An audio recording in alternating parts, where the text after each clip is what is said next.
माँ किसी भी स्थिति में हो, बीमार हो या परेशान हो, दुखी हो, लेकिन दिमाग में एक ही सवाल रहता है, मेरी औलाद को कोई परेशानी ना हो, मेरी औलाद कभी दुखी ना हो, मेरी औलाद पर कभी कोई कष्ट ना आए।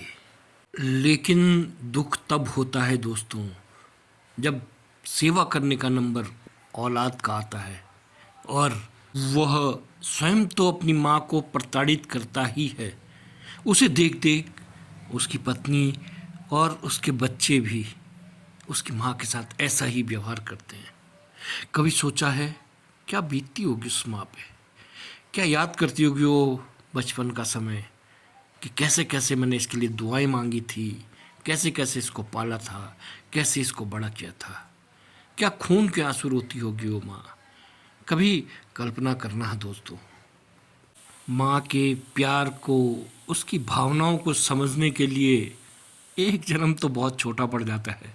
कई जन्म चाहिए, कई जन्म, 7 जन्म होते हैं ना, 7 नहीं, माँ को समझने के लिए बहुत जन्म चाहिए। और हाँ, एक बात का हमेशा ध्यान रखना कि अगर तुम माँ के साथ किसी तरह का बुरा बर्ताव कर रहे हो ना तो ये ध्यान रखना कि एक बहुत बुरा वक्त तुम्हारी प्रतीक्षा कर रहा है।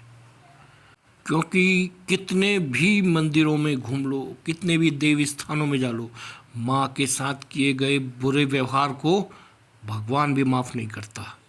इस बात को गांठ बांध के रख लो। और लगता है कि मैंने जो बातें कही हैं वो सही हैं, तो चैनल को सब्सक्राइब कर सकते हैं आप। और हाँ, एक बात और दोस्तों, आपके कोई मित्र या कोई परिचित जो भी अपनी माँ के साथ गलत व्यवहार करते हैं ना, उनका साथ आपको तुरंत छोड़ देना चाहिए। क्योंकि मेरी ये बात याद रखना कि जो अपनी माँ का नहीं हो सका ना वो कभी किसी का नहीं हो सकता, कभी भी नहीं। ना वो अच्छा दोस्त हो सकता है, ना वो अच्छा रिश्तेदार। इसलिए उसका साथ छोड़ देने में ही भलाई है। उसे दूर कर दीजिए अपनी ज़िंदगी से, क्योंकि वो कभी भी आपको धोखा दे सकता है। जो अपनी जननी को धोखा दे सकता है, अपनी माँ को धोखा दे सकता है, वो आपका क्या होगा, वो आपका हो ही नहीं सकता।